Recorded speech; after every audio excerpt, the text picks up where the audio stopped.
काल सांगलीमध्ये शिवप्रतिष्ठान हिंदुस्थानचे संस्थापक संभाजीराव भिडे गुरुजी उर्फ मनोहर भिडे यांच्यावर भटक्या कुत्र्याने प्राणघातक असा हल्ला केला आणि हल्ला करत असताना त्या कुत्र्याने भिडे गुरुजींच्या पायाला जबर चावा घेतला।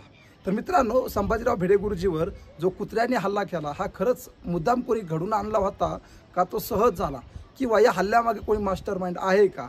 तर त्या भटक्या कुत्र्याने नेमके संभाजी भिडे गुरुजींना यांना कशा प्रकारे चावा घेतला, त्यांच्यावर कशा पद्धतीने हल्ला झाला, या व्हिडिओच्या माध्यमातून आपण त्या सविस्तर गोष्टी जाणून घेऊया। फक्त विनंती आहे, हा व्हिडिओ शेवटपर्यंत पहा। नमस्कार मित्रांनो, मी एकनाथ महाराज भांबळे, नाथ महाराज या यूट्यूब चॅनलमध्ये मी आपलं मनापासून स्वागत करतो।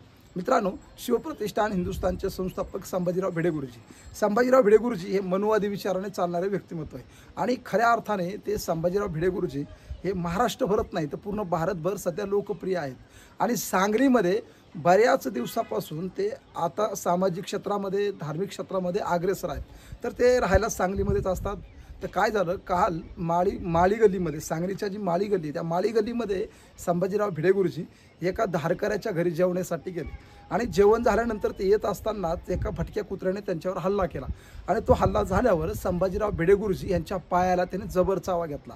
आता त्या कुत्र्याला थोडी माहिती आहे की भिडे गुरुजी आहेत, परंतु सांगलीमध्ये जे भटके कुत्रे आहेत हे भटके कुत्रे खूप प्रमाणात वाढलेत आणि या भटक्या कुत्र्यांचा हल्ला दिवसेंदिवस सामान्य लोकांवर होत आहे। आता सांगलीमध्ये याच्या अगोदर बऱ्याच लोकांवर या भटक्या कुत्र्यांनी हल्ला केला, चावा घेतला, परंतु आज भिडे गुरुजीवर चावा घेतल्यामुळे आता भटक्या कुत्र्यांचं काही खरं नाही। तर मित्रांनो, आतापर्यंत सामान्य लोकांना कुत्रा चावला तर याची प्रशासनाने दखल घेतली नाही, परंतु भिडे गुरुजींना कुत्रा चावला तर लगेच प्रशासनाने दखल घेतली। मित्रांनो, व्हिडिओमध्ये बघा, जो कुत्रा संभाजीराव भिडे गुरुजींना चावला त्या कुत्र्याला पकडण्यासाठी सध्या महानगरपालिका ॲक्शन मोडवर आहे आणि त्या कुत्र्याला पकडण्यासाठी प्रयत्न चालू आहेत। तर हा जो कुत्रा भिडे गुरुजींना चावला याच्यामध्ये कुत्र्याचा काय दोष नाही, हा सगळा दोष महानगरपालिकेचा आहे। भटक्या कुत्र्यांसाठी त्यांनी स्वतंत्र अशी व्यवस्था करायला पाहिजे आणि नेमकं भिडे गुरुजींनाच हा कुत्रा चावला याचं कारण आहे भिडे गुरुजींची राहणीमान अत्यंत साध्या पद्धतीने। भिडे गुरुजी कोणती गाडी वापरत नाहीत, कोणती ठिकाणी कोणता लावाजामा नाही, अत्यंत VIP पद्धत नाही, काही नाही, अत्यंत साध्या पद्धतीने ते धारकऱ्याच्या घरी जेवणासाठी गेले आणि त्याच वेळेस तो कुत्रा चावला। आता कुत्र्याला थोडी माहिती आहे की भिडे गुरुजी आहेत, परंतु भिडे गुरुजींना तो कुत्रा चावला ही खरंच अत्यंत खेदाची बाब आहे। सरकारने या गोष्टीवर नक्की विचार केला पाहिजे। आणि मित्रांनो, हा कुत्रा चावल्यानंतर जितेंद्र आव्हाड, विजय वडेट्टीवार यांनी अनेक प्रकारच्या प्रतिक्रिया दिल्या आणि प्रतिक्रिया देत असताना त्यांनी त्या हास्यास्पद अशा प्रतिक्रिया दिल्या।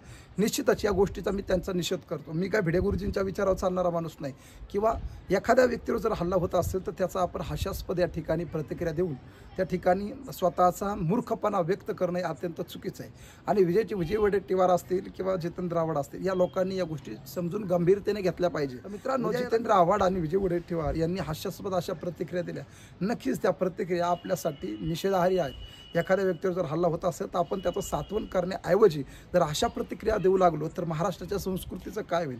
त्याच्यामुळे प्रत्येकाचा विचार वेगळा, प्रत्येकाची परंपरा वेगळी आणि प्रत्येकाची विचारधारा वेगळी असते। त्या विचारधारेचा आणि त्याच्या हल्ल्याशी काहीही संबंध नसतो। तर नक्कीच महानगरपालिकेने या गोष्टीची जाण ठेवावी आणि त्या भटक्या कुत्र्याचा बंदोबस्त करावा। तर मित्रांनो, हा व्हिडिओ तुम्हाला कसा वाटला कमेंटच्या माध्यमातून नक्की कळवा आणि जर हा व्हिडिओ आवडला असेल तर आमच्या यूट्यूब चॅनलला सबस्क्राईब करा। रामकृष्ण।